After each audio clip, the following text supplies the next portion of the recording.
reduced to some kind of, Is over now. Does that mean ultimately trying to help people?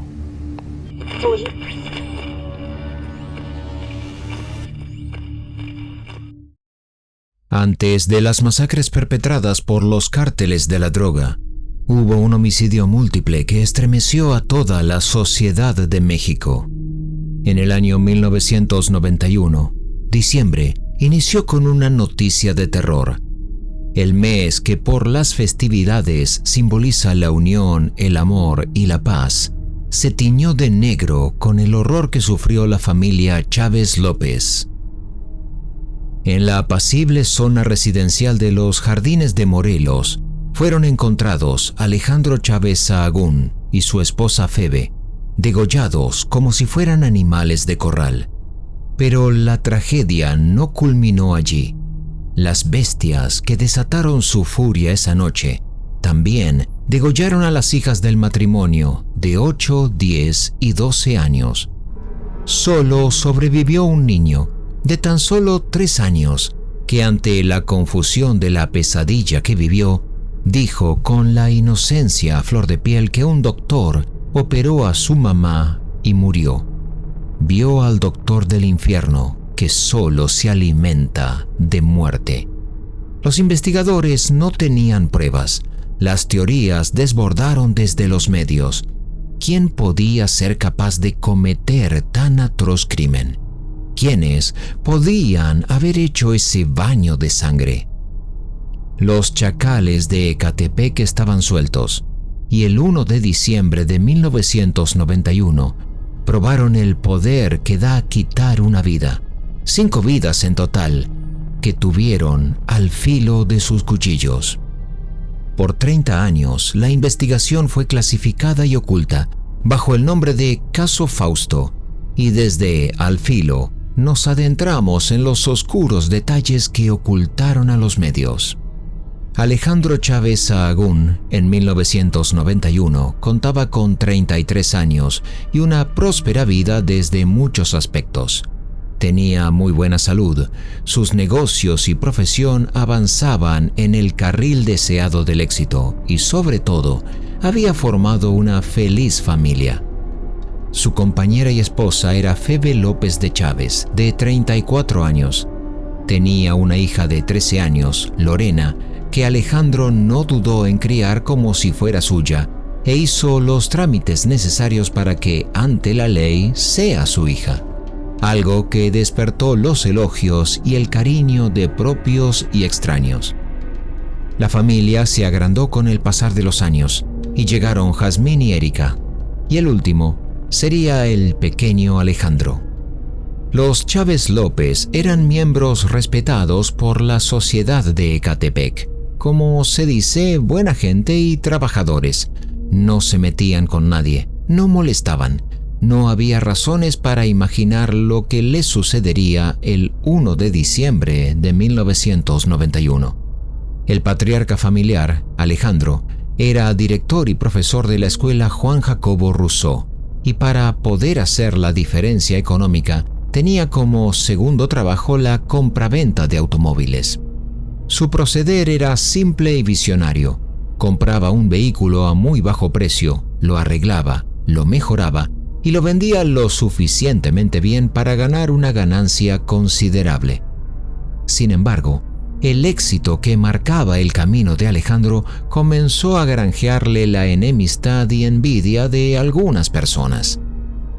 Detrás de la imagen de respetable profesor y hombre de negocios, hubo gente que descubrió el rostro de una persona sin códigos y sin honor. En una de sus últimas transacciones, Alejandro compró un Oldsmobile que necesitaba unos arreglos, por lo que recurrió a José Julio Cipriano Luna, ojalatero recomendado por una amistad en común. Cipriano hizo su trabajo, pero se retrasó con la fecha de entrega. Solo le faltaba pulirlo. Igualmente, un ofendido Alejandro retiró el carro y quedó debiendo dinero. Cipriano Luna reclamó la deuda, unos 600,000 pesos, que hoy en día son 2,000 pesos mexicanos. Pero el señor Chávez negó deber ese dinero y comenzó a ignorar al ojalatero. Lo que no sabía es que la semilla del mal quedó plantada ese día. El odio se expandió en Cipriano. Honestamente, no había motivos para andar preocupados. Las cosas iban demasiado bien para la familia Chávez López, y así se dejaron ver la última noche que los vieron con vida. Esa noche, después de cumplir con sus obligaciones laborales en la escuela donde ambos ejercían la docencia, fueron a la fiesta de cumpleaños de la hija de una profesora y compañera del establecimiento educacional. A dicha fiesta también se apersonó Cipriano Luna junto a dos amigos de su barrio, Alejandro Cruz Martínez, de 18 años, y Adán Robledo, de 20. Los tres abusaron del alcohol, comenzaron a destacar por sus irrespetuosidades y Alejandro Chávez tuvo sus encontronazos con ellos. Primero, cuando un alcoholizado Cipriano reclamó la deuda por el Oldsmobile, para lo cual recibió una nueva negativa humillante. Segundo, Cruz Martínez cortejó a una joven de la fiesta y ante la incomodidad de la joven, otra vez Alejandro Chávez dio la nota al humillar con palabras al amigo de Cipriano. Y por último, cuando Alejandro y otros invitados de la fiesta sacaron a la fuerza y a los empujones a los tres amigos. De más está decir que Cipriano Luna quedó con la sangre en el ojo. El alcohol era un combustible para su furia y su odio. Cada trago desataba su demonio interior. Cipriano, Cruz y Robledo siguieron toda la noche bebiendo cervezas y planeando su venganza contra Chávez López. Febe y las niñas volvieron al hogar, mientras que Alejandro continuó en la fiesta. Sin la presencia de su mujer, dio rienda suelta a su lado más festivo y decidió continuar la noche de tragos en la taberna El Dragón Rojo junto a su compadre. Allí, los dos hombres bebieron y compartieron muchas risas. Alejandro gustaba mucho de las mujeres, el dinero y la fiesta. En el bar le gustó mucho una camarera, que terminó eligiendo a su compadre. Derrotado por su gran amigo y con las manos vacías, decidió volver a su casa. Era hora de guardar la máscara nocturna y volver a ponerse la de padre de familia. Bastante alcoholizado, no encontró las llaves de su casa, por lo que decidió trepar el paredón e ingresar por la parte trasera. El silencio del hogar transmitía paz. No había nada de qué preocuparse, por lo que intentó no hacer ruido para no generar una discusión innecesaria con Febe. Se acostó junto a su esposa y cerró los ojos, al menos por un rato. José Julio Cipriano Luna sentía odio por Alejandro Chávez. Hizo el trabajo solicitado y fue engañado, fue estafado. Merecía ese dinero y no merecía el destrato. La noche del 1 de diciembre era la noche perfecta para cobrar venganza y contaba además con los cómplices adecuados, por lo que entraron al domicilio de la calle Volcán. La oscuridad y el silencio del hogar fueron la antesala para dar inicio al infierno. Cipriano se dirigió al cuarto matrimonial, mientras que Cruz Martínez, muy canalla, fue a la habitación de Lorena, la niña de 13 años. En la fiesta en cuestión le había echado el ojo, y los pensamientos más impuros, atroces y deleznables llenaron su mente. Cruz Martínez abusó de la niña, la apuñaló, la golpeó, y solo fue interrumpido por los gritos de Jazmín, de 10 años. Por un momento dejó a su presa y junto a uno de sus compañeros fueron tras la pequeña, a la que también apuñalaron en 10 ocasiones, una cuchillada por cada año de vida de la niña. Erika, de 8 años, gritó por sus hermanas, gritó por su vida. Los monstruos existían y los conoció esa misma noche. Pero tenemos que preguntarnos, ¿qué defensa puede tener una criatura ante los monstruos? Por lo menos, Jazmín y Erika tenían un velador con forma de osito, cuya luz alejaba a los demonios y a los monstruos. Pero esa noche, la luz no fue suficiente. Los hombres que estaban en esa casa, que tanto recorrieron haciendo travesuras y riendo, eran puro odio y oscuridad. Y usaron el cable del velador con forma de osito. Las ataron, las tiraron en un cuarto, las apuñalaron y las degollaron. Después de quitarle la vida a 2 pequeños ángeles, Cruz Martínez estaba excitado y volvió a abusar una vez más de Lorena, quien, sabiendo de su destino, intentó poner resistencia. Cruz Martínez la apuñaló, la golpeó y la degolló. Al ver la obra que hizo su maldad, solo tapó el cuerpo de la niña con una manta y encendió un cigarrillo. Fumó mientras contemplaba su raíz de lujuria y muerte. Alejandro y Febe sufrían a manos de Cipriano, quien los había atado y los golpeaba, los torturaba. Pero había algo peor que todo ese momento, y era escuchar los gritos desesperados de sus hijas y cómo se apagaban uno a uno. Entre lágrimas y sangre, la muerte parecía la mejor salida para ese infierno. Ni en una película de terror se podía imaginar tal horror. Los chacales de Ecatepec estaban en el hogar. Alejandro recibió 13 puñaladas, la mayoría en su cara. Le fue cortado un párpado, por lo que su ojo quedó mirando al techo en un eterno suplicio. Febe también fue apuñalada 13 veces, aunque las heridas más significativas estuvieron en sus manos, en una clara muestra del intento desesperado por defenderse. Los chacales dejaron lo que otrora fue un hogar lleno de amor, convertido en un sepulcro de lágrimas. El pequeño Alejandro, de 3 años, despertó en un charco de sangre, la de sus padres. Cuando la pesadilla inició, dormía junto a su mamá y su papá en la cama matrimonial.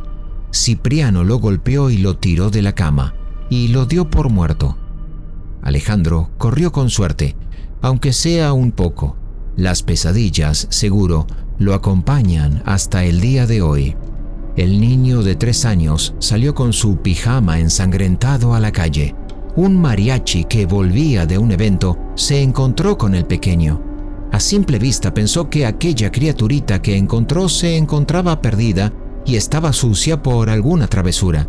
Pero al notar que el niño estaba bañado en sangre, su voz se convirtió en la alarma para llamar a las autoridades. Cuando los investigadores entraron a la escena del crimen, el estupor y el horror los atravesó. Los medios de comunicación se hicieron eco de la noticia. Fue un diciembre negro para todo México. Los especialistas encontraron algunas pruebas fundamentales para el caso. Los nudos con que fueron atadas las 5 víctimas eran especiales, como así también la precisión de los degollamientos. Todo apuntaba a profesionales, pero sin nombres de sospechosos, el camino queda allanado para teorías, las que no tardaron en llegar. Una de las principales teorías fue que el crimen fue ejecutado por narcotraficantes que quisieron vender droga en el colegio de Chávez y que al negarse le hicieron pagar tal osadía. Pero no fue la única y la lista de posibles homicidas se volvió gigante. Una dijo que fue un conocido al que Alejandro estafó con su automóvil. Otra, que una amante despechada del profesor tomó venganza contra él y toda su familia. No contentos con el avance de las investigaciones, algunos apuntaron al plantel de maestros de la escuela de Alejandro. Decían que fue por una cuestión de pagos que llegó a instancias judiciales y que Chávez recurrió a la corrupción y artimañas para no realizar tales pagos y de esa forma ganar el juicio. Pero lo descabellado no terminó allí. Se dijo también que en un vecindario residencial tan tranquilo y exclusivo como era la colonia de los Jardines de Morelos, ¿cómo era posible que nadie haya escuchado o visto el horror que aconteció en la calle Volcán en la sección Elementos? ¿Qué motivos podían tener? Según los propulsores de esta teoría, La familia Chávez López hacía muchas fiestas exclusivas con gente rica y exitosa de Ecatepec de Morelos y que no invitaban a sus vecinos, lo que enalteció la envidia, los celos y el odio. Tampoco se descartó la teoría del ritual satánico porque se encontró un gato negro degollado debajo de un vehículo, justo enfrente del domicilio de los Chávez López. Como todas las teorías, no había nada concreto, y la policía no tenía ninguna prueba que conduzca a un sospechoso factible, hasta que Camarena, el investigador principal del caso, recibió una llamada anónima. Una señora señaló a su vecino, José Julio Cipriano Luna. El caso era importante y merecía una resolución rápida. Cipriano Luna confesó los crímenes cuando fue apresado y dio el nombre de sus cómplices. El motivo fue la deuda de 600,000 pesos, pero luego de una noche de odio y alcohol todo se les fue de las manos. Sin embargo, tampoco demostró mucha culpa. ¿Recuerdan las pistas que llamaron la atención de los investigadores? Alejandro Cruz Martínez era vendedor ambulante y por algún tiempo trabajó en una siderúrgica donde hacía nudos de amarre especiales para que no se zafen los tubos calientes, la clase de nudos que vieron en las víctimas. Por su parte, Adán Robledo trabajaba en una empresa cargando y descargando garrafones de vidrio y antes trabajó degollando chivos. Rasgar cuellos con un cuchillo afilado era algo fácil y rutinario para ese tipo de monstruo. Además, en posesión de Cruz Martínez se encontró un dije de oro con forma de corazón. Pertenecía a Lorena, la niña de 13 años. Ese era regalo de su tía, quien avisó a las autoridades de la falta de la joya personal. Y también se encontró en su hogar la videocasetera de los Chávez López. Las pruebas que conectaban a los chacales con los crímenes eran claras, y más de un año después, el 21 de marzo de 1992, todo México fue testigo de la condena a tales monstruos que recibieron un total de 250 años en una cárcel de máxima seguridad. En el año 2018, en Ecatepec, una pareja fue detenida mientras empujaba un carrito con bolsas negras que contenían un torso y otras partes humanas. Pronto se descubrió que fueron culpables de quitarles la vida a más de 10 mujeres. El horror de esos monstruos sumió a los vecinos en el terror y les hizo recordar a los chacales que atemorizaron al municipio en el año 1991. El shock que provocó la masacre de la familia Chávez López fue de una repercusión inusitada en México. Nunca antes hubo un homicidio múltiple de tal magnitud y con tanta maldad hacia niñas tan pequeñas. La imagen del único sobreviviente de 3 años bañado en sangre cerró la tragedia. Estamos hablando de un México anterior al flagelo de los violentos y sanguinarios cárteles del narcotráfico. La familia Chávez López encontró en ese diciembre el final para sus sueños. Una discusión, una deuda, fueron para unas personas malvadas que solo necesitaron una excusa para dar rienda suelta a sus más profundas depravaciones. Los chacales de Ecatepec saciaron sus garras y colmillos, se regocijaron con el dolor de sus pequeñas víctimas, a las que apagaron una a una, suspiro a suspiro, disfrutando de sus vidas al filo de sus colmillos.